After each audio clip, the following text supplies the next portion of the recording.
Halo semuanya, jumpa lagi dalam video pendek Kang Wawan. Dalam video kali ini, saya tidak akan bicara masalah mobil. Saya tidak akan bicara masalah otomotif, apalagi bicara masalah wuling. Karena dalam video kali ini saya akan bicara tentang masalah bagaimana kita mengetahui apakah kondisi emosional kita itu stabil ataukah labil ya. Apakah kondisi emosional kita itu seimbang ataukah tidak seimbang. Nah, bersama dengan satu alat ya. Alatnya adalah ini. Saya ambil dulu alatnya. Oke. Alatnya adalah Inner Balance Bluetooth. Ini saya baru aja datang ya, dan alat ini punya dua kegunaan. Yang pertama adalah sebagai indikator untuk melihat apakah suasana hati dan pikiran kita dalam kondisi emosional yang seimbang ataukah yang kondisi emosional yang tidak seimbang atau boleh dikatakan stres. Itu fungsi yang pertama, kita mengetahui. Jadi kadangkala kita tidak sadar bahwa sebenarnya kita lagi stres. Ya, dengan alat ini kita bisa mendeteksinya. Oke, itu kegunaan yang pertama. Kegunaan yang kedua, alat ini pun bisa sebagai media untuk kita berlatih bagaimana caranya untuk dapat menyeimbangkan kondisi emosional kita agar kita dalam kondisi yang selalu dekat dengan perasaan bahagia. Oke? Begini ceritanya.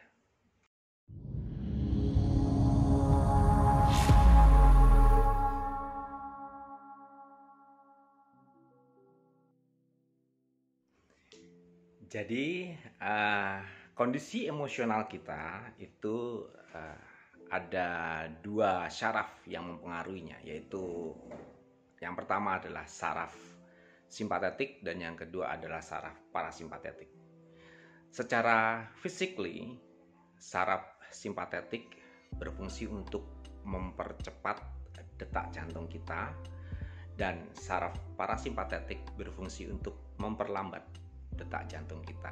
Nah, kadang-kadang kedua syaraf ini nggak sinkron, tidak bisa secara seimbang bekerja sama. Artinya begini, sebenarnya kedua saraf ini bisa saling memperingatkan. Ketika detak jantung kita cepat, maka saraf parasimpatetik akan memperlambatnya. Dan ketika detak jantung kita terlalu lambat, maka saraf simpatetik akan sedikit mempercepat. Nah, itulah fungsinya. Nah, bagaimana dengan kondisi emosional ya, hubungannya?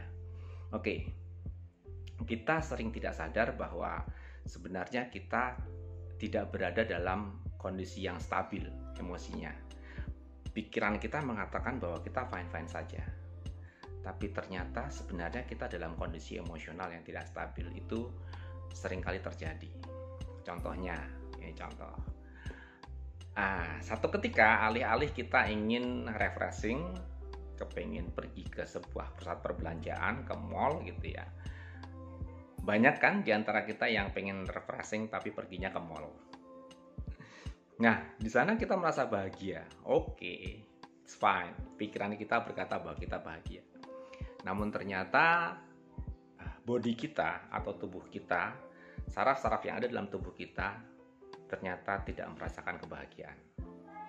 Ya, itu faktor-faktor eksternal yang diterima, frekuensi, gelombang atau vibrasinya diterima oleh tubuh kita. Nah, ini bisa diukur dengan alat inner balance tadi. Ya, mengapa demikian? Nah, ini Saya sering mengeksplor diri saya sendiri, meneliti diri saya sendiri, meneliti perasaan saya sendiri, meneliti tubuh saya sendiri, bahwa sebenarnya ketika kita berada di pusat perbelanjaan, kita bertemu dengan banyak sekali orang, ya, dan kita bertemu dengan banyak sekali kesedihan-kesedihan, kekecewaan, persaingan usaha, dan lain sebagainya. Kita ketemu dengan banyak orang. Nah, di sanalah akan mempengaruhi, secara tidak langsung akan mempengaruhi bodi kita, dan terutama di jantung kita. Ya, disitulah detak jantung kita ternyata semakin cepat, karena perasaan-perasaan yang terkamuflase. Ada perasaan excited, ada perasaan persaingan, ada perasaan kesedihan, mungkin kemarahan, yang semuanya tumpah di pusat perbelanjaan. Nah, ketika banyak sekali perasaan-perasaan seperti itu memicu otak reptil kita untuk bekerja. Ini satu hal yang wajar.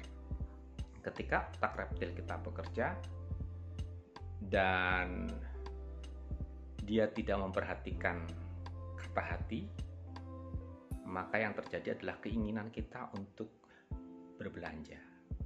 Ingin beli ini, ingin beli itu. Ya, seperti lagunya Doraemon ya. Ingin ini, ingin itu, ingin semuanya. Nah, jadi ketika kita memuaskan otak reptil kita karena tidak sinkronnya emosional kita, disitulah sebenarnya keadaan pikiran yang ingin menyeimbangkan emosi. Namun ternyata ketika kita membeli banyak hal, itu pun tidak mampu menyeimbangkan emosional kita, karena itu berasal dari luar, itu berasal dari pikiran, bukan dari hati. Nah, hati diwakili oleh detak jantung. So, kalau kita ukur dengan alat inner balance, maka akan terjadi indikasi yang mengarah pada ketidakseimbangan emosional. Bisa juga kita ketemu, itu kasus kita pergi ke pusat perbelanjaan ya.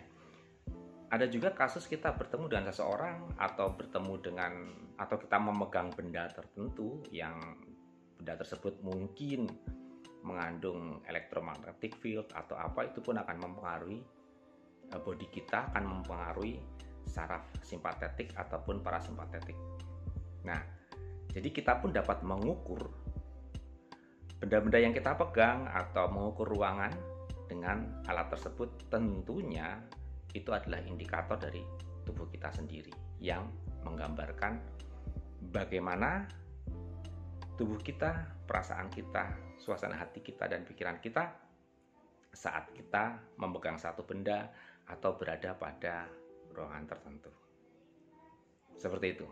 Itu fungsi alat untuk mengukur atau untuk mengetahui, indikator untuk mengetahui apakah kita dalam kondisi emosional yang seimbang ataukah tidak. Nah, kondisi emosional yang seimbang itu bukan berarti kita tidak punya emosi, kita tidak punya marah, kita tidak punya rasa sedih, bukan itu.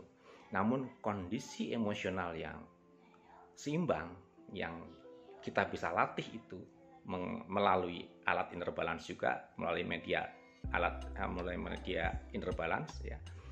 Itu pun mengindikasikan bahwa ketika kita menerima sesuatu dari luar, dari faktor-faktor eksternal, ketika kita mengalami sebuah kemarahan, ketika kita mengalami sebuah kesedihan, atau apapun juga yang membuat kita stres secara emosi, itu lebih cepat untuk kita menetralisirnya, lebih cepat kita untuk menerimanya, penerimaan diri dan lain sebagainya, sehingga keadaan emosional yang seimbang itu sangat dekat dengan kebahagiaan. Oke, pada video selanjutnya kita akan bahas bagaimana caranya menggunakan alat inner balance. Oke, terima kasih sudah menonton.